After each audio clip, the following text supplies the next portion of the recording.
Pasti anda semua dah dengar pagi tadi, kan? Su bersama dengan Syah. Dah dengar suara tapi wajahnya belum anda semua lihat lagi, kan? Inilah Syah yang handsome. Okay, so sepanjang minggu ni saya dengan Syah akan bersama dengan anda dalam Ceria Pagi. Jadi apa pun Abang Nasar kalau kat rumah dah cukup-cukup. Tapi sebelum apa-apa kan, saya ambil kesempatan ni nak ucapkan selamat menyambut ulang tahun perkahwinan yang pertama.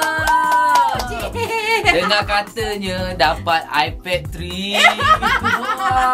Alah. Jadi kan, apa nak bagi tahu ni ulang tahun yang pertama ni? Macam terkejut jugalah, cepat dah setahun Lepas tu 2 tahun, lepas tu 3 tahun. Ni nak keluar baby ni. Cepat-cepat kena buat baby ni kan. Jadi sama-sama kita doakan semoga Suzana dan juga suami akan kekal hingga ke hayat. Terima kasih banyak-banyak di atas doa anda semua. Terima kasih banyak-banyak. Okey. Dan terima kasih bagi anda yang telah menghantarkan SMS, yang telah menghantarkan message melalui Facebook dan sebagainya. Terima kasih. Okey. Hadiahnya mana? Hadiah hari tu kahwin dah bagikan. Tak cukup lagi tu. Okeylah, kita jumpa esok dalam Ceria Pagi bersama saya dan juga Syah. Bye.